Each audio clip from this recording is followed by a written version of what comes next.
attack and strategy. In fact, it's in this relief that we see the introduction of a really interesting new technique when it comes to siege.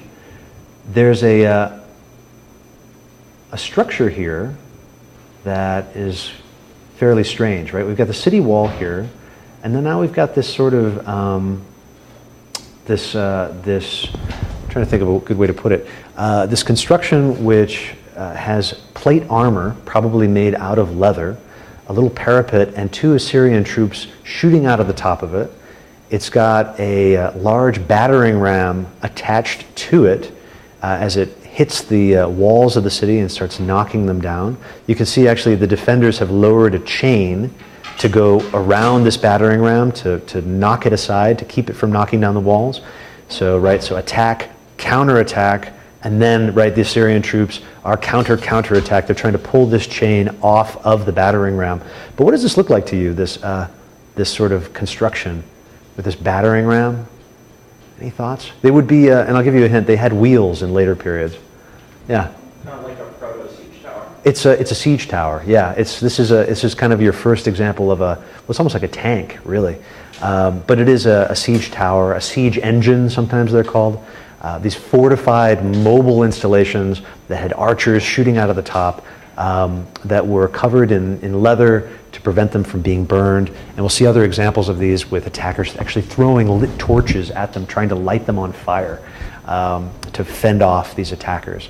So a tremendous amount of attention to detail when it comes to these siege reliefs. And when we get to the siege reliefs of Lachish as well, we'll see there's actually historical precedent for these as well. So again, the palace and this iconography, the system of texts and image, really go hand in hand to make this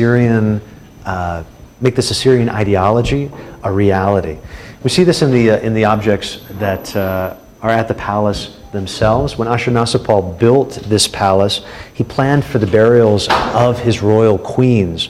Assyrian kings continue to be buried in the city of Ashur. And several of these tombs were actually uncovered, 3 of them intact, with their grave goods intact. They were excavated by the Iraqi Antiquities Authority back in the 1980s. And since then, they've been hidden away to protect them. Because what was found in these tombs was over 57 kilograms of gold objects that are just absolutely fantastic. Jewelry, vessels, ornaments, earrings, all of these connected to the Assyrian arts, and objects that we actually see being worn by the Assyrian kings and queens themselves. We go back to those images of Ashurnasirpal, right? We see him wearing these cufflets, these rosettes. Was a good example of it.